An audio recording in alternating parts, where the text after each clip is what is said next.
করতেই হবে, এটা স্বাভাবিক। এটা একটা কট অফ কেস। যারা আজকে মুসলমানদের নেতৃত্ব দিচ্ছে, প্রথম সারিতে দাঁড়িয়ে আছে, ভারতবর্ষ জুড়ে এদের মধ্যে থেকে 100-র মধ্যে 80% অর্থ দিয়ে দালালি করছে। এই জায়গায় দাঁড়িয়ে থেকে বাংলার মুখে স্বাধীনতা সংগ্রামী আল্লামা সৈয়দ আবু বকর সিদ্দিক দাদা হুজুর পীর কেবলার চতুর্থ প্রজন্ম হিসাবে আমি আব্বাস সিদ্দিকী যখন নিরপেক্ষভাবে কে বড় কে ছোট দেখি না, রাসূলুল্লাহকে সামনে রেখে, আল্লাহর কোরআনকে সামনে রেখে, আবু বকরের রেখে যাওয়া আহলে সুন্নাত ওয়াল জামাতের আদর্শকে সামনে রেখে আমি যখন শরীয়তের হক কথার তরোয়াল চালাচ্ছি, যখন এই চোর দুরঙ্গদের গায়ে লাগছে, এরা তখন কখনো কখনো রাজনীতির নেতাদের কানে কানে যে মন্ত্র দিচ্ছে আব্বাস সিদ্দিকীকে রুখতে হবে, কখনো কখনো গ্রামের সরল প্রাণ ছেলেদের কাছে গিয়ে ভিডিওগুলোকে কেটে কেটে বুঝাচ্ছে আব্বাস সিদ্দিকীকে রুখতে হবে। কেন আব্বাস সিদ্দিকীকে যদি রুখতে না পারা যায়, আগামী দিন বাংলার তকদির আল্লাহর কুদরতি হাতে ঠিকই, কিন্তু ওসিলা হবে ফুরফুরা শরীফ আহলে সুন্নাত ওয়াল জামাত। বাংলার মসনদে কে বসবে এটা ইনশাআল্লাহ আহলে সুন্নাত ওয়াল জামাত ফয়সালা করবে, সেটা হবে।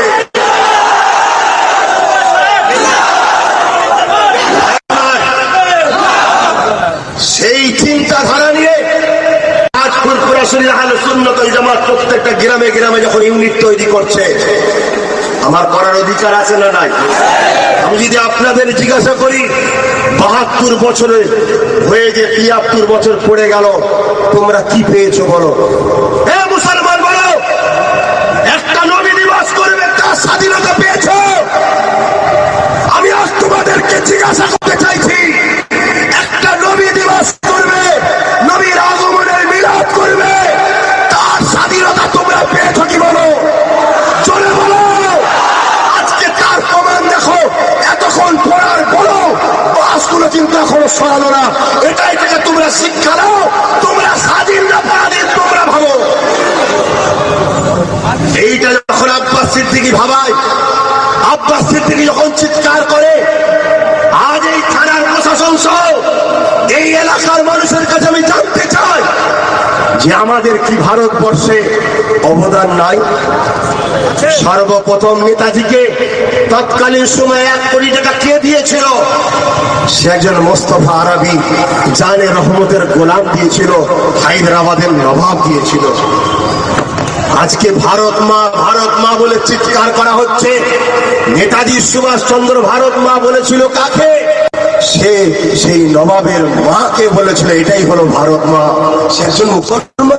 আমি দোষ দেবো না মমতাকে, আমি দোষ দেবো না বুদ্ধদেবকে, আমি দোষ দেবো না অন্য কোন রাজনীতির দলকে, আমি দোষ দেবো তোমার সমাজে মুসলমান থেকে যারা দালালি করে বেড়াচ্ছে তারা। আর তোমরা নিজেরা দোষী, তোমরা নিজেরা এখনো নিজেদেরকে চিনতে শিখলে না, ভাবতে শিখলে না।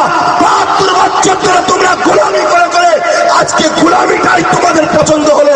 আর তোমার নবী, আমার নবী, বিশ্ব মানুষ জাতির নবী হযরত মুহাম্মদ সাল্লাল্লাহু আলাইহি ওয়াসাল্লাম এই মাসে এসে মানুষকে সর্বপ্রথম শিখিয়েছিল মানুষ মানুষের দাস নয়, মানুষ একমাত্র দাসত্ব করবে মহান রব্বুল আলামিনের।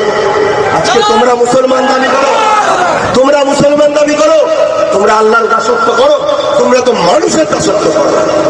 আজকে মানুষের দাসত্ব করছো বলেই তো তোমার নবীর মিলাদকে তোমরা বুক খুলে বলতে পারো না। পারবে তোমরা কলিকাতার রাজপথে ঈদে মিলাদুন নবী জুলুস বার করতে? পারবে না তোমরা? তোমাদের র্যাব নামিয়ে, পুলিশ নামিয়ে তোমাদের স্টাফরা ভিড়ে করে দেবে। আর এরকম কুত্তার জীবন খারাপ থেকে গলায় দড়ি দিয়ে তোরা মরে যা, আমি মনে করি মরে যা। পারবি আব্বাস সিদ্দিকীর মতো বলতে? পারবে? যদি পারো বেঁচে থাকো, অন্যায় গলায় দড়ি দিয়ে মরে যাও। ভাবো মুসলমান, ভাবো এই ভারতবর্ষে আজকে হালটা কি বলো? আজকে এত বড় একটা প্রোগ্রাম হচ্ছে, এই পানিতে ভিজে আসছে, প্রশাসনকে বলার পরেও প্রশাসন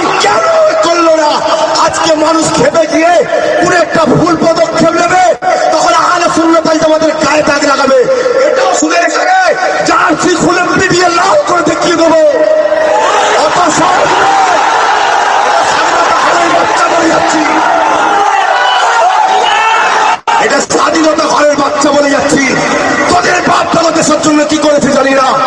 আমার বেটা যান মুজাদ্দিদ-জামান দাদা হুজুর পীরুল্লাহ দেশের জন্য লড়েছে। আজকে সেই দাদা হুজুরের আওলাদ এখানে প্রোগ্রাম করতে এসেছে। আজকে ভিজে ভিজে মানুষগুলো কোথা করতে এসছে, কেন লোকের ছাদে উঠতে হবে? এই ক্যামেরাম্যান, শুধু আমাকে একটু দেখা জনগণকে আজকে পশ্চিম বাংলায় মুসলমানদের উপরে মমতা সরকারের পুলিশ কিভাবে অত্যাচার করছে। দেখা